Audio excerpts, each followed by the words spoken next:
Guys, we want to head back out to Katie Steiner. We've been talking about this oil platform fire, and she's about a mile and a half from where this took place. That's right. We just saw a live look where you could sort of see the fire still burning. Of course, it looks a whole lot better than it did last night just after it happened.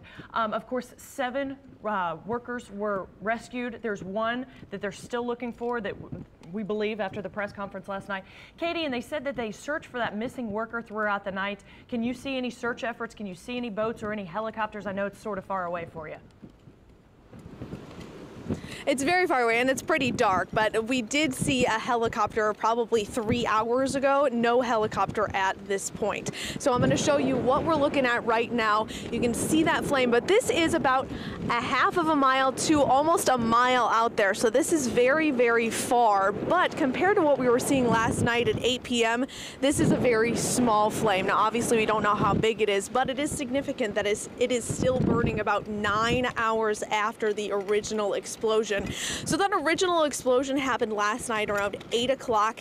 And the Coast Guard and officials say that 8 people might have been on that platform. They know for sure that 7 people were able to get to shore. They said there might have possibly been one other person on that platform. So they were searching for that person. We haven't gotten any news about those search efforts. But guys, one of the things that could have impacted the fact that there's no helicopter out there right now is just how windy it is. It's incredibly windy. You can hear it on my microphone as of right now. So an update on those 5 people. We know that 5 people were rushed to UMC. They were at the trauma unit. They had lots of injuries. They were in critical condition. They had burn units and also blast injuries as well. And then 2 other people were brought to East Jefferson General Hospital. Those 2 people are in stable condition. So here's a little bit more about that platform. Here's what we know about it.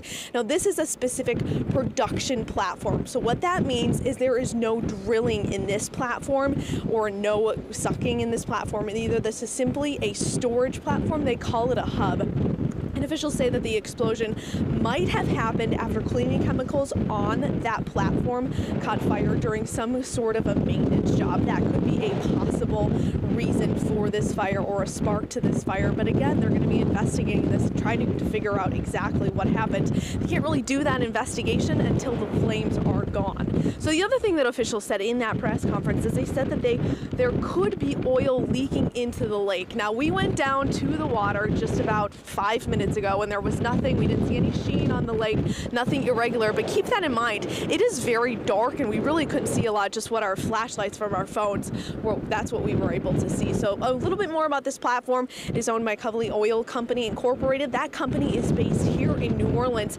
and the lawyer with that company didn't really have any comment as to what happened here. So we're going to be covering this throughout the morning. We can see a little bit of that flame, but we have video from last night significantly higher. You heard Leslie say that residents around here said it smelled like burned rubber. Don't really smell anything out of the ordinary as of right now. We don't smell any kind of gas, don't really smell any kind of burning at all, but it's significantly windy. That is the one thing that we have noticed. And it wasn't like that when this happened at 8 o'clock. This wind, as Dave has been saying, has been coming in from a cold front. So it just depends on if there was any oil in that lake. If there was, this wind is not going to be helping. Reporting live from Jefferson Parish, Katie Steiner, Eyewitness News. And Katie, of course, people in that area nearby who heard this are very concerned. They have tons of questions. One of the issues we want to address is the drinking water, which is not impacted. Tell us more about that, though. Yeah, so the drinking water from Jefferson Parish comes from the river, not the lake. So if there was oil that got into the lake, it's not going to affect drinking water in Jefferson Parish at all. Your drinking water in Jefferson Parish all comes from the Mississippi River. So Mike Yenny, the president of Jefferson Parish, wanted to make that very clear. Drinking water is safe. All right, Katie, thank you very much. Well, guys, again, we are getting more and more information about this as the morning goes on. We're still learning a lot. As Katie, though, did point out, the State Department of Natural Resources did confirm that this is owned by a company based in New Orleans, and it is a production platform. This is not a rig, so this is used for the storage of oil and then transfer of oil. This is not a rig, and again, it is in shallow water, which is going to help if possibly any cleanup needs to be done here. And again, 7 people have been rescued from the platform explosion and are in the hospital this morning. We'll have continuing coverage online at WWLTV.com, throughout the Eyewitness Morning News, as well as on our Facebook and Twitter pages. All right, well, it is 4:58 now. We want you guys to stick with us. We're going to take a quick break, but we will have more breaking news coverage of this oil platform explosion in Lake Pontchartrain. Stick with us.